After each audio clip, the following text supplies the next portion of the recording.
ఎదిరించేవాడు లేకపోతే బెదిరించేవాడిదే రాజ్యం. సో బెదిరించే వాళ్ళకి ఈ రోజున ఒక సమూహం వచ్చి నిలబడింది.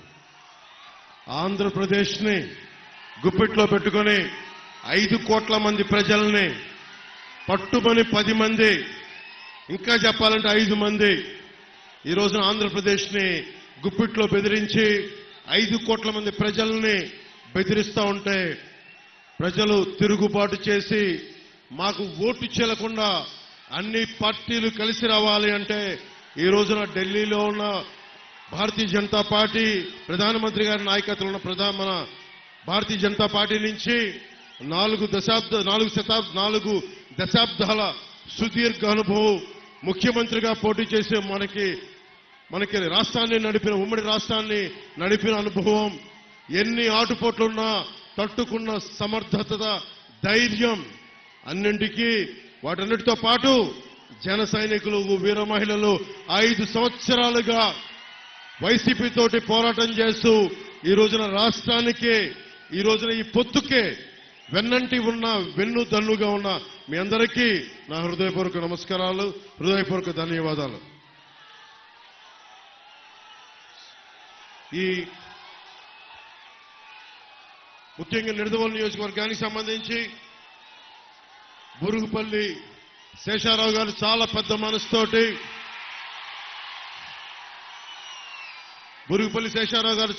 మనసుతోటి మన కందుల దుర్గేష్ గారికి ఇక్కడికి పోటీ చేసే అవకాశం కల్పించిన మనస్ఫూర్తిగా నిడదవోలు నియోజకవర్గ ప్రజలందరి తరపు ముందు మీకు మనస్ఫూర్తిగా జనసేన పవన్ కళ్యాణ్ ప్రెసిడెంట్ గారిని మీకు కృతజ్ఞతలు తెలియజేస్తా ఉన్నాను. అలాగే శ్రీ కెఎస్ జవహర్ గారికి టీడీపీ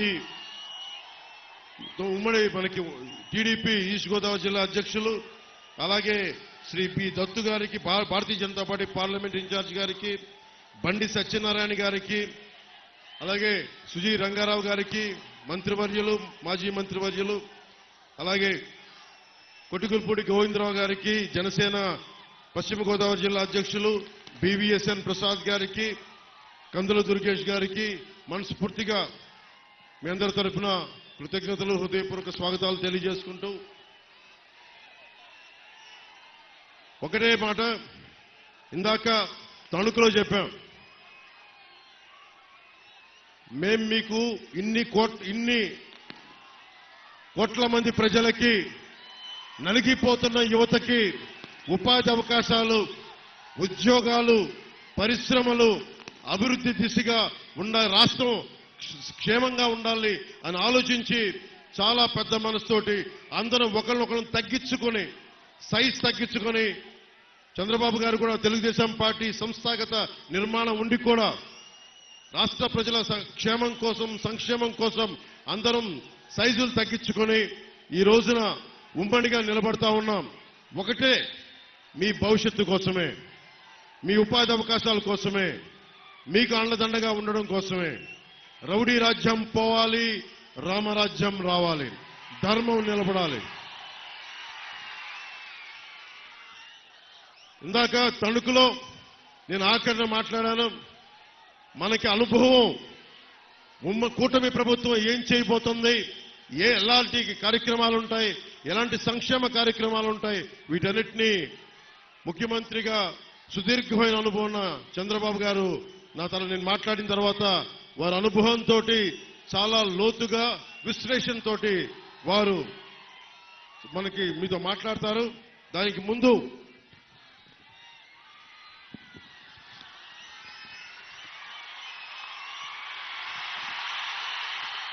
నిడదవోలు అసెంబ్లీ నియోజకవర్గానికి ప్రధాన సమస్యల్ని జనసేన మనకి కందుల దుర్గేష్ గారిని గెలిపించిన వెంటనే మేము ఈ సమస్యల్ని అతి తక్కువ సమయంలో మీకు తీర్చడానికి సంసిద్ధంగా ఉన్నాం.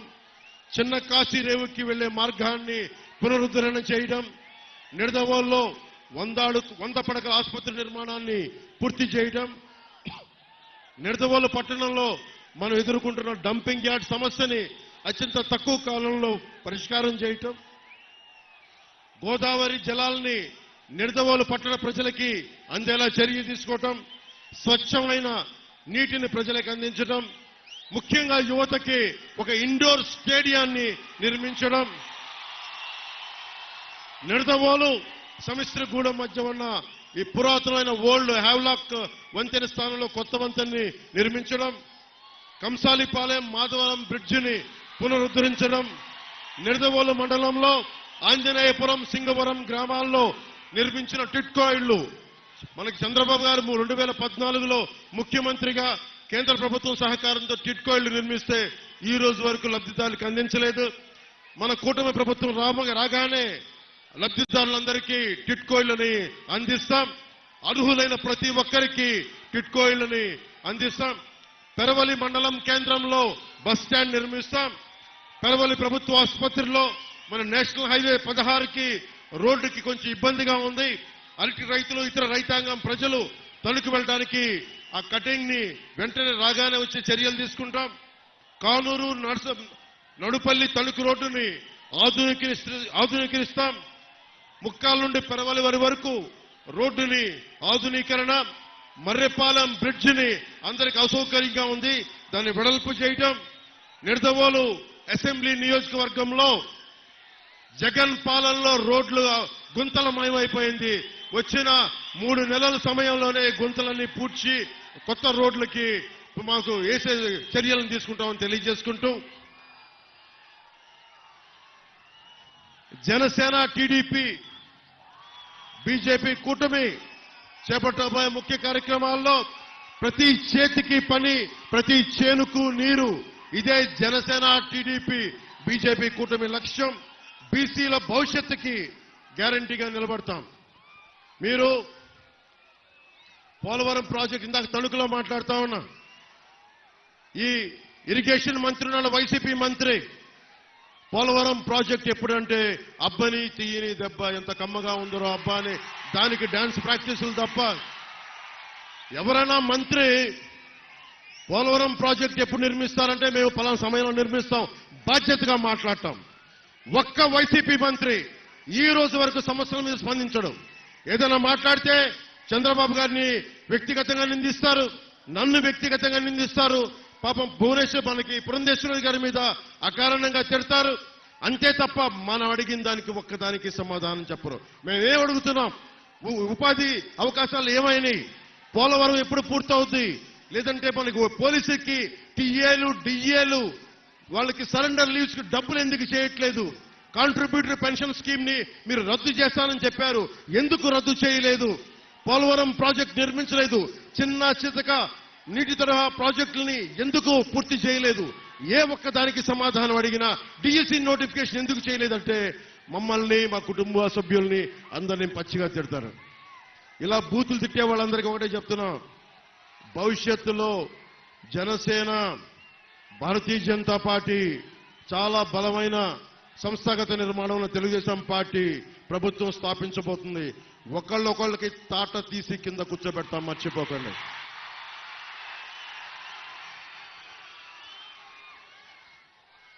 పాపం వైఎస్ వివేకానంద రెడ్డి గారిని చంపేసి ఆ హంతకులు వెనకేసుకొస్తా ఉన్నారు. వాళ్ళ ఇంట్లో వాళ్ళకే రక్షణ లేదు, సొంత చెల్లెళ్ళకే రక్షణ లేదు. సొంత చెల్లెల్ని గోడకేసి కొట్టినోడు. మన సగటు ఆడపిల్లలంతా 3000 మంది ఆడపడుచులు అదృశ్యం అయిపోతే ఈ రోజు వరకు ఒక్క మాట దాని మీద బదులు ఇవ్వలేదు, ప్రెస్ మీట్ పెట్టలేదు. మేము కోరుకుంటుంది ఆడపిల్లలకి భద్రతగా ఉండే సమాజం, ఉపాధి కల్పించే ప్రభుత్వం, అన్నిటికీ రైతాంగానికి అండదండలుగా ఉండే ప్రభుత్వం. సిపిఎస్ కి ఇందాక తణుకులో చెప్పాను, ఎక్కడికి వెళ్ళినా సరే సిపిఎస్ గురించి, ఉద్యోగుల గురించి అడిగితే నేను ఒక ఉద్యోగి కొడుకుగా చెప్తున్నాను. దీనిని ఒక పరిష్కార మార్గం కనుక్కుంటాం, మాట్లాడతాం అసెంబ్లీలో. ఇంత వైసీపీ 151 మంది సభ్యులు, 30 పైగా పార్లమెంట్ సభ్యులు పెట్టుకుని ఏ ఒక్కరికి కూడా ఈ రోజు వరకు సమాధానం లేదు. నీకు డిబేట్స్ లేవు అసెంబ్లీలో. మీరు ఊహించుకోండి, ఇప్పుడు దాకా జరగని అద్భుతమైన డిబేట్స్, చక్కని డిబేట్స్, పరిష్కార మార్గాలు కూటమి ప్రభుత్వం రాగానే 2024 మే 14 నుంచి మనకు జూన్ తర్వాత రిజల్ట్స్ వచ్చినప్పటి నుంచి నిజంగా ఒక ప్రజాస్వామ్య బలంతో కూడిన ప్రభుత్వం, బలమైన రాష్ట్ర సంక్షేమానికి కోరుకున్న నాయకులు ఎలా పనిచేస్తారు, ఒక సమస్య చెప్తే మేము ఒళ్ళొంచుకొని పనిచేస్తాం. మీరు ఒక్క సమస్యను మా దృష్టికి తీసుకొస్తే రోడ్ల మీదకి అహిర్నిశలు ఏ మాత్రం రెస్ట్ తీసుకోకుండా పనిచేస్తామని మీ అందరికీ తెలియజేసుకుంటూ ఈరోజు ఇప్పుడు అనుభవజ్ఞులతోటి ఆయన అనుభవంతో రాష్ట్రాన్ని బలమైన పదంతో మార్గంలో నడిపించిన సీనియర్ నాయకులు తెలుగుదేశం జాతీయ అధ్యక్షులు శ్రీ చంద్రబాబు నాయుడు గారిని మాట్లాడమని కోరుకుంటున్నాను.